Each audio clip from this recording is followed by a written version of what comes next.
Hare Krishna friends and future officers. Phoenix classes a new rise after downfall के माध्यम से आपको धनतेरस और दीपावली की अग्रिम शुभकामनाएं। आपको आपका परिवार को बहुत बहुत बधाई। जैसा कि मैंने आपसे वादा किया था कि मैं नवंबर से अपना current affairs MCQ based class start कर रहा हूं। सबसे पहले मैं आपको बता दूं कि इसमें क्या क्या अपडेट होंगे। एक दिन के, वन डे, मैं डेली करंट अफेयर बोल रहा हूँ तो यानी एक दिन के जितने भी इश्यूज होंगे मॉर्निंग से लेकर लास्ट 11 PM के अंतर्गत आपको वो सारे इश्यूज एमसीक्यू के माध्यम से आपको अवेलेबल कराएंगे। बेनिफिट ये सबके लिए है, चाहे वो यूपीपीएससी हो या यूपीएससी हो या बीपीएससी हो, या चाहे मध्य प्रदेश का एग्जाम हो, राजस्थान का हो, उत्तराखंड का हो, एसआई हो, एसएससी हो, सबके लिए करंट अफेयर्स इम्पोर्टेंट है। तो मैं एमसीक्यू बेस्ड इसलिए आ रहा हूँ कि इसको पढ़ने में और समझने में आसानी होती है, एक रिमाइंड अच्छा होता है, तो इसलिए एमसीक्यू बेस्ड मैंने स्टार्ट किया है। आते हैं आज के पहले दिन के पहले प्रश्न पे। ठीक है, उसके पहले मैं आपको बता दूं कि अगर आपको टेलीग्राम से जुड़ना है तो ये फिनिक्स क्लासेस के माध्यम से आप सर्च कीजिए, आपको ये मेरा टेलीग्राम चैनल है। दूसरी चीज़, आपको कोई इन्फॉर्मेशन चाहिए, कोई एडवाइस लेनी है आपको, या कोई क्वेरी है, कुछ भी है, तो आप इस पर कॉल कर सकते हैं। बस कॉल करने के पहले एक बार मैसेज ज़रूर कीजिएगा, उसके बाद कॉल कीजिएगा। फिर आते हैं हम अपने पहले क्वेश्चन पे, आज के पहले क्वेश्चन पे कि 31 अक्टूबर 2021 को राष्ट्रीय एकता दिवस मनाया गया। ठीक, वो किसकी जयंती के अवसर पर मनाया गया? तो किसकी जयंती का अवसर था? सरदार वल्लभ भाई पटेल। सरदार वल्लभ भाई पटेल की जयंती 31 अक्टूबर 2021 को मनाई गई, जिसको राष्ट्रीय एकता दिवस के रूप में मनाया गया। दूसरा है कि हाल ही में लॉन्च किए गए स्टील्थ फ्रिगेट तुसील, क्या है? तुसील, याद रखना, सुशील नहीं है, तुसील है। तुसील का निर्माण भारत और किसके द्वारा संयुक्त रूप से किया गया है? मतलब भारत तो किया ही, साथ में कौन ऐसा है जिसके द्वारा ये संयुक्त रूप से किया गया है? तो ये रूस के साथ संयुक्त रूप से किया गया है। तीसरा क्वेश्चन है, मुख्यमंत्री घासयारी कल्याण योजना, ये कौन सा राज्य, किस राज्य सरकार द्वारा इसको प्रारंभ किया गया? तो मुख्यमंत्री घासयारी कल्याण योजना ये उत्तराखंड राज्य सरकार द्वारा जारी किया गया है। जो पहाड़ी लोग हैं, पर्वतीय क्षेत्र के रहने वाले लोग हैं, उन खासकर उनके लिए ये लाभदायक है, उनके वहाँ की महिलाओं के लिए सबसे ज़्यादा लाभदायक है। क्वेश्चन नंबर अगला है, तुसील युद्धपोत, यहाँ पे थोड़ा सा मिस्टेक है लिखने में, तो युद्धपोत जो है, पोत होना चाहिए, जो युद्धपोत है, तुसील युद्धपोत के विषय में सही क्या है? तो युद्धपोत जो है, वो युद्धपोत मतलब होता है कि जहाज होते हैं जो युद्ध में सबसे ज़्यादा जाते हैं, तो उनको युद्धपोत कहते हैं। तो इन जहाज़ों में स्टील्थ प्रौद्योगिकी की सुविधा है। किसकी है? स्टील्थ प्रौद्योगिकी की सुविधा है। दूसरा ऑप्शन है, इसमें लिटोरल और ब्लू वाटर में काम करने के लिए सेंसर होंगे। ठीक है, दूसरा क्या है, इसमें लिटोरल और ब्लू वाटर में काम करने के लिए इनके अलग से एक सेंसर होंगे। तो दोनों में से सही कौन सा है? तो मैं बता दूं, ये दोनों ही सही हैं।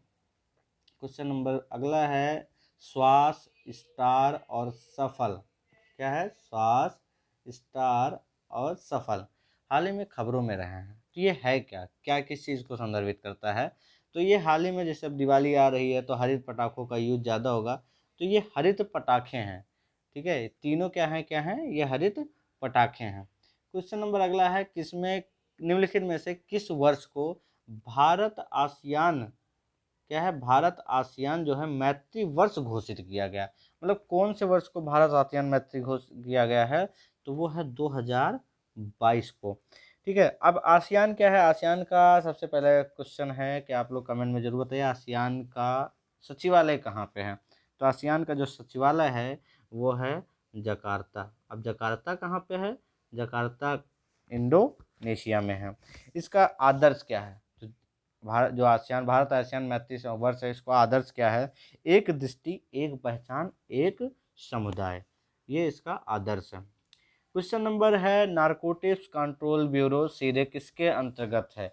अब एनसीबी आ गया, तो एनसीबी से रिलेटेड क्वेश्चन इसलिए बना क्योंकि आपको पता है कि अभी हाल ही में शाहरुख खान के बेटे का जो केस हुआ था उससे रिलेटेड, तो उस बेस पे एनसीबी से क्वेश्चन, मतलब कुछ जो इशूज़ होते हैं उसी से रिलेटेड क्वेश्चन होंगे। तो एनसीबी है जो वो किसके अंतर्गत डायरेक्ट आती है, तो वो आती है सीधा गृह मंत्रालय के अंतर्गत। किसके अंतर्गत? गृह मंत्रालय के अंतर्गत। एनसीबी की जो स्थापना हुई थी वो कब हुई थी? वो 1986 में हुई थी। किसके अंतर्गत हुई थी? कौन से एक्ट था? वो एनडीपीएस एक एक्ट है जिसके अंतर्गत इसकी स्थापना हुई थी।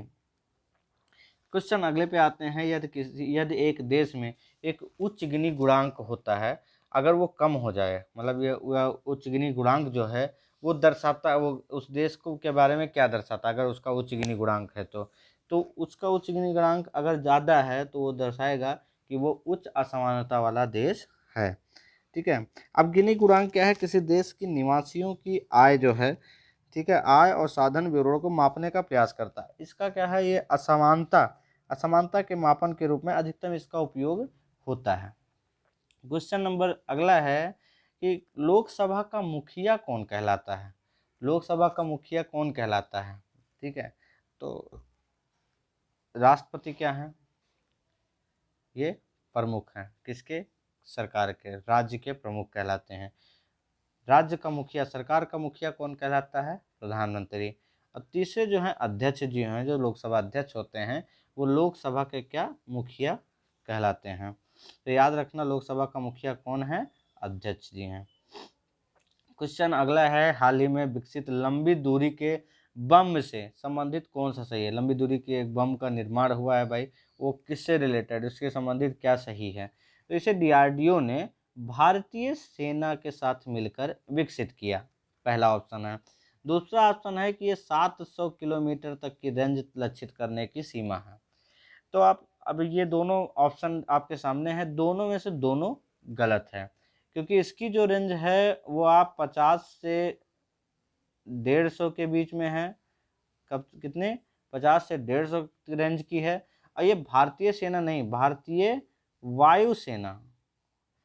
वायुसेना के साथ मिलकर इसे विकसित किया गया है। क्वेश्चन अगला है, इलेक्ट्रिक वाहनों के विषय में संबंधित सही जानकारी क्या है? तो इलेक्ट्रिक वाहनों से विषय में अभी इलेक्ट्रिक वाहन को इतना ज़्यादा बढ़ावा दिया जा रहा है, तो उससे रिलेटेड क्वेश्चन है कि एक इलेक्ट्रिक वाहन जो होता है एक आंतरिक दहन इंजन पर काम करता है, पहला ऑप्शन है।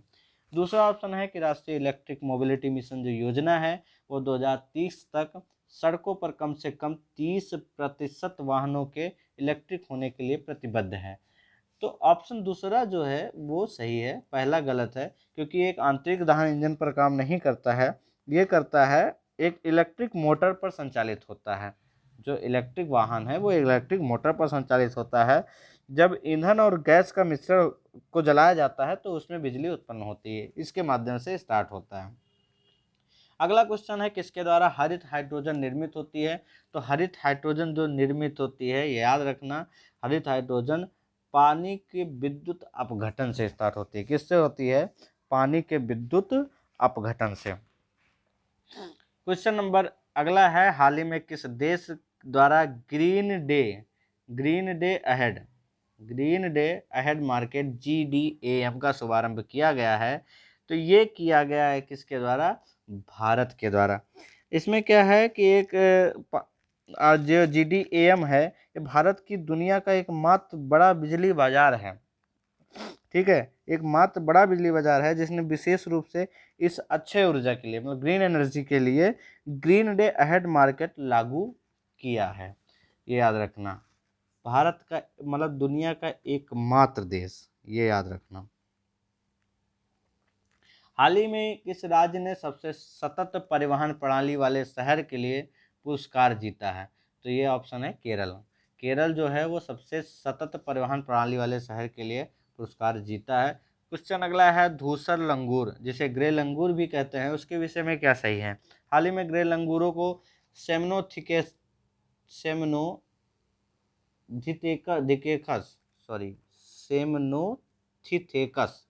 एंटेलेंस, थोड़ा वैज्ञानिक नाम है, सॉरी पढ़ने में थोड़ा हो गया। तो सेमनोथिथेकस एंटेलस के एक दल को उनके पीले जो फर और बालों वाले रंग होते हैं और नीले रंग के साथ गुजरात के अंकलेश्वर में इसे देखा गया था हाल ही में। दूसरा है कि इसको हनुमान लंगूर भी कहते हैं। तीसरा है कि इसकी जो 16 उप प्रजातियां हैं वो उत्तर में हिमालय से लेकर दक्षिण में जो प्रायद्वीप अपना पठार है वहां तक फैली हुई है। तो ये तीनों के तीनों सही हैं। क्वेश्चन अगला है, ताहो झील किस देश में स्थित है? तो ताहो झील जो है वो स्थित है अमेरिका में। कहाँ पे स्थित है? अमेरिका में। ये आज का लास्ट क्वेश्चन था। आज इतना ही, इसलिए शॉर्ट वीडियो बनाया कि पहला दिन है। शॉर्ट वीडियो अगर आपको पसंद आया तो आप प्लीज़ कमेंट ज़रूर करें, जिससे मैं आगे आपके लिए और एफर्ट कर सकूं। इस बार थोड़ा जो फ़ॉन्ट है वो छोटे हैं, कोशिश करूंगा अगली बार से फ़ॉन्ट और बड़े हों। और please like subscribe and comment ज़रूर करें, शेयर ज़रूर करें लोगों से, और लोगों को जोड़े, जिससे मैं और अच्छे से आपको और अच्छा अपना बेस्ट दे सकूं और अच्छा इस पर कर सकूं। धन्यवाद।